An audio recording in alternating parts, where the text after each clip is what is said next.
ఖమ్మం జిల్లా రఘునాథపాలెం మండలంలో కాంగ్రెస్ అభ్యర్థి తుమ్మల రోడ్ షో నిర్వహించారు. కాంగ్రెస్ అధికారంలోకి రాగానే 2 లక్షల రుణమాఫీ చేస్తామన్నారు తుమ్మల. రైతు భరోసాతో రైతులు గుండె మీద చేయి వేసేలా కాంగ్రెస్ పాలన ఉంటుందన్నారు.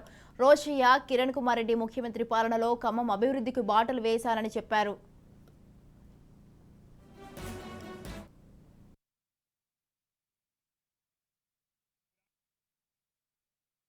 ఇళ్లతోటి పాటు మంచినీళ్లతోటి పాటు కరెంటు లైన్లతోటి పాటు అన్ని పనులు కూడా కాంగ్రెస్ ప్రభుత్వంలో నేను ప్రతిపక్ష శాసనసభ్యుడిగా చేసే అవకాశం ఇది రజబల్లి గారి పేరు మీద ఉంది.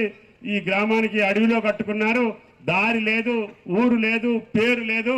దీన్ని వెలుగులోకి తీసుకురావాలని తప్పకుండా చేసి పెట్టాలని పంగిడి నుంచి 14 కోట్లతోటి మీకు రోడ్లు వంతెనలు కట్టి పెట్టారు రోజున. మరి 9 సంవత్సరాల్లో మీకెవళ్ళు ఏం చేశారో సతీష్ గారు చెప్పారు. మీకు భవిష్యత్తులో మీకున్నటువంటి పోడు పట్టాల్లో బోర్లు లేపించే బాధ్యత నాది. అదేవిధంగా ఇల్లు లేనటువంటి నిరుపేదలకి ఇల్లు ఇచ్చేటటువంటి బాధ్యత నాది. అంతకంటే మీ ఇళ్ల స్థలాలుంటే 5 లక్షల రూపాయలు ఉచితంగా ఇల్లు కట్టుకోవడానికి ఇచ్చే బాధ్యత నాది.